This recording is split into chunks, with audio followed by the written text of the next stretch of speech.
బాపట్ల జిల్లా వేమూరు నియోజకవర్గం బట్టిప్రోలు గ్రామంలో టీడీపీ రాష్ట్ర కార్యదర్శి తూరుగుంట్ల సాయిబాబా విలేకరుల సమావేశంలో అవినీతిపై చర్చకు సిద్ధమా అని వరికుటి అశోక్ బాబుపై చేస్తున్న ఛాలెంజ్ కి అశోక్ బాబు స్పందించారు. బట్టిప్రోలు రథం సెంటర్ నుండి వెళ్తున్న అశోక్ బాబుని విలేకరులు ప్రశ్నించగా సాయిబాబా విసిరిన ఛాలెంజ్ కి తాను సిద్ధమేనని, చర్చకు ఎప్పుడైనా వస్తానని, పర్మిషన్లు తీసుకుని చర్చకు రమ్మంటే తాను ఎప్పుడైనా వస్తానని అశోక్ బాబు తెలిపారు. మీ మీద కొన్ని అభియోగాలు చేశారు సార్. ఆయన మీద మీరు ఇటీవల ప్యాకెట్లు ఆడుతున్నారు, కోడిపందాలు ఆడిస్తున్నారని చెప్పేసి మీరు అతని మీద అభియోగాలు చేశారు సార్. దానికి చర్చకు సిద్ధమని చెప్పేసి ఛాలెంజ్ చేశారు సార్.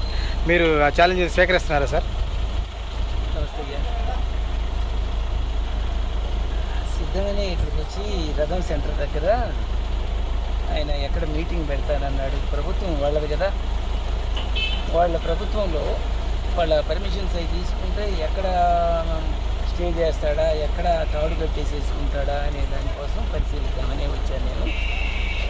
అసలు సాయిబాబా గారు మాటకు ముందు ఉరేసుకుంటాను అని అంటున్నారు. బట్ పోలీసు వారు సుమోటోగా తీసుకొని ఆయన మీద కేసు పెట్టాలి. ఎందుకంటే ఉరేసుకొని నేను చచ్చిపోతానని చెప్పేసి చెప్తా ఉంటే ఇంతవరకు పోలీసులు ఇన్నిసార్లు చెప్తున్నా మీడియాలో పోలీసులు పట్టించుకోవట్లేదంటే ఇది చాలా హాస్యాస్పదంగా ఉంది. పోలీసులు ఎట్లా పనిచేస్తున్నారనేది అర్థమవుతూ ఉంది.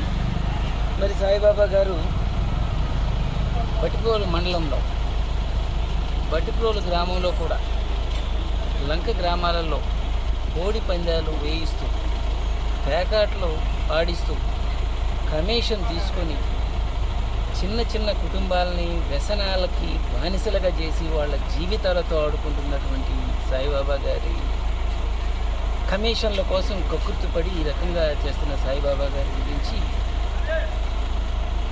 ఖచ్చితంగా ఆయన చర్చించడానికి ఈ తెలుగుదేశం ప్రభుత్వం వచ్చినప్పటి నుండి అన్ని గ్రామాలలో ఏ రకంగా పేకాట్లాడుతున్నారు, ఏ రకంగా కోడిపందాలు వేస్తున్నారు, వాటి కమిషన్లను తీసుకుంటున్నారు. ఆ కమిషన్ నక్క ఆనందబాబు గారికి 70% ఇస్తున్నామని చెప్పేసి ఎలా చెప్తున్నారు. నేను ఆనందబాబు గారికి చెప్పాను, నేను ఎందుకంటే ఆయన నమ్మట్ల ఆయనకు చేరింది ఇంత దుర్మార్గంగా పేద కుటుంబాలను వ్యసన పనులు చేసి సంపాదించుకొని ఆ నీచంగా దిగజారినటువంటి సంపాదనతో బతుకుతారని చెప్పేసి నేను అనుకోవట్లేదు. అదే చెప్పాను. ఏదన్నా అటువంటిది ఏదన్నా ఉంటే సరి చేసుకోమని చెప్పేసి చెప్పాను. కూడదు సిద్ధం, మేము చర్చికేనంటే హ్యాపీగా నేను వాళ్ళు ఏ టైంలో చెప్తే ఆ టైంకి ఇప్పటికే 3వ తారీఖున టైం చెప్పారు సార్, 11 గంటలకి. మరి 3వ తారీఖున చర్చికి మీరు వస్తున్నారు? ఖచ్చితంగా నేను వస్తాను, పర్మిషన్ తీసుకోమనండి. ఆయన ఉరేసుకోవడానికి కూడా ఇప్పటికి చాలాసార్లు ఉరేసుకుంటానని అంటున్నాడు.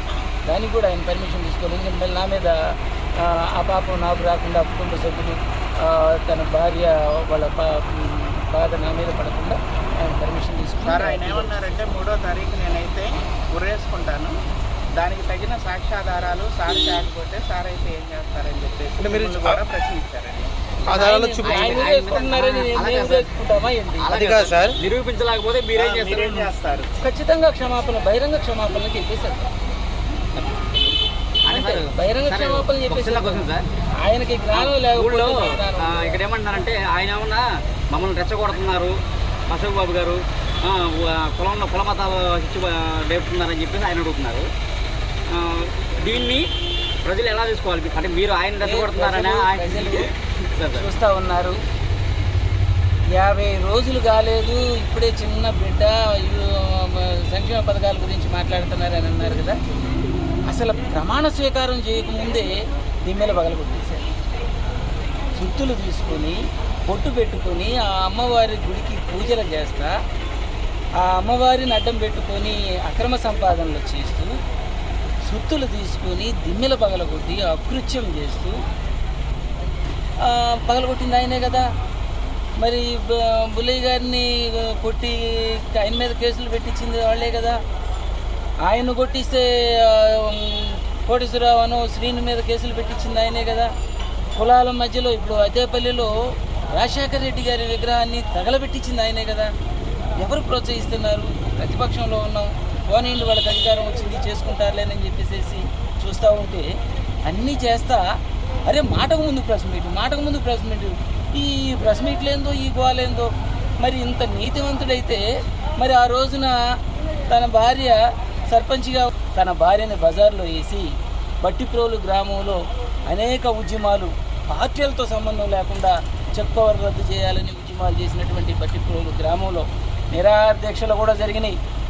సిగ్గుండాలి, నేను నీతివంతుడని చెప్పేసి చెప్పుకోవడానికి మీ భార్యని, సర్పంచ్ని, సెక్రటరీని సస్పెండ్ చేయించి ఇప్పుడు నీతి గురించి మాట్లాడుతున్నావు.